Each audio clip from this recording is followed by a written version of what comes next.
এই চৰকাৰ থকালৈ জুবিন গাৰ্গ কেতিয়াও ন্যায় নাপায়। মুখ্যমন্ত্ৰীয়ে ঘটনাটোক গাপ দিবলৈ চালেবেৰে কিছুমান কথা কৈ আছে।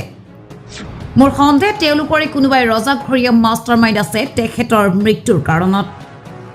মুখ্যমন্ত্ৰীয়ে চালেবেৰে কিছুমান কথা কৈ সকলোকে বুৰ্বক বনাই আছে। আজিলৈ য'ত ঘটনা হৈছে তাত পুলিচ বা তদন্তকাৰী সংস্থা যাই পোৱা নাই।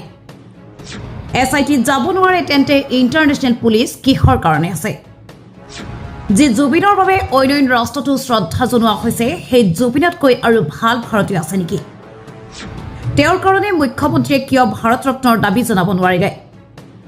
তেওঁ কি ভাৰতীয় হোম মিনিষ্টাৰক বাধ্য কৰাব নোৱাৰিলে SITক ছিংগাপুৰলৈ যাবলৈ? News desk report N8 Assam. যেতিয়া তেখেতৰ মৃত্যুৰ পিছত যোৱা প্ৰায় 24টা দিন চৰকাৰী যি ধৰণৰ কথা বাৰ্তা, যি ধৰণৰ তদন্তৰ অগ্ৰগতি, মোৰ বিশ্বাস হৈছে যে এই চৰকাৰে ন্যায় নিদিয়ে।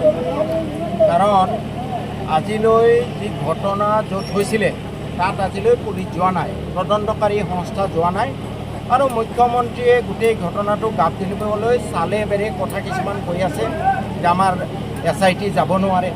আৰু ইণ্টাৰপল কিহৰ কাৰণে আছে? International police. তেওঁ সকলো মানুহক কিছুমান চালেবেৰে কথা কিছুমান কৈ বুৰ্বক বনাব খুজি আছে। কিন্তু সৌভাগ্যৰ কথা, মুখ্যমন্ত্ৰীয়ে নিশ্চয় দেৱালৰ লিখন কৰিব বুলি আশা কৰিছোঁ। মোৰ এই গোটেই ঘটনাক্ৰমৰ পৰা এটা সন্দেহ হৈছে যে ৰজাঘৰীয়া কোনোবা মাষ্টাৰ মাইণ্ড আছে তেখেতৰ মৃত্যুৰ কাৰণে, আৰু এই চৰকাৰ থাকোঁতে জুবিন গাৰ্গে কেতিয়াও ন্যায় নাপায়। আজি প্ৰায় 25টা দিন হৈ গ'ল যি জুবিন গাৰ্গৰ কাৰণে অসম গোটেই বিশ্বত আজি বিশ্ববাসীয়ে জনা হৈছে। আজি পাকিস্তান বাংলাদেশৰ দৰে ৰাষ্ট্ৰটো জুবিন গাৰ্গৰ কাৰণে আপোনাৰ প্ৰগ্ৰাম কৰিছে। এই জুবিন গাৰ্গতকৈ ভাল ভাৰতীয় আৰু কোনোবা আছে নেকি? তেওঁৰ কাৰণে আজিলৈ মুখ্যমন্ত্ৰীয়ে কিয় ভাৰত ৰত্নৰ দাবী জনাব নোৱাৰিলে? তেওঁ কিয় ইণ্ডিয়াৰ হোম মিনিষ্ট্ৰীক বাধ্য কৰাব নোৱাৰিলে আমাৰ SITক যাতে ছিংগাপুৰলৈ যাবলৈ অনুমতি দিয়া হয়? এইবোৰ গোটেই মই ভাবোঁ পাৰে বছৰ কথা কৈ মানুহক বুৰ্বক বনাব খুজি আছে। আৰু মই ভাবোঁ এই চৰকাৰে জুবিন গাৰ্গক ন্যায় নিদিয়ে, কাৰণ তেওঁলোকৰে কোনোবা এজন এই জুবিন হত্যাৰ লগত জড়িত মাষ্টাৰ মাইণ্ড, ৰজাঘৰীয়া মাষ্টাৰ মাইণ্ড মই সন্দেহ কৰোঁ। ছাৰ, শেষত বাঘবৰ সমষ্টি আচলতে দুভাগ হৈ এটা ভাগ চেঙাৰ লগত সংযুক্ত হৈ চেঙা সমষ্টি হৈছে, আৰু এটা ভাগ পুৰণা জনীয়া সমষ্টিৰ লগত সংযুক্ত হৈ মন্দিয়া সমষ্টি হৈছে। মোৰ যিহেতু বৰ্তমান বয়স প্ৰায় 65 বছৰ, শাৰীৰিকভাৱে যথেষ্ট দুৰ্বল হৈছোঁ, সেইকাৰণে মই আগৰ পৰাই এটা সিদ্ধান্ত লৈ আছিলোঁ যে মন্দিয়া সমষ্টিৰ পৰাই নিৰ্বাচন খেলিম।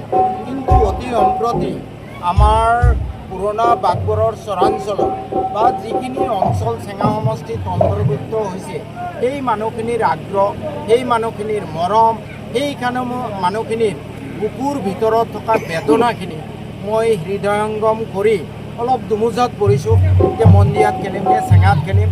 আশা কৰোঁ অহা 6 মাহৰ ভিতৰত ওপৰলাই পৰম কৰোণাই মই মোক এটা শুদ্ধ ৰাস্তা দেখুৱাম।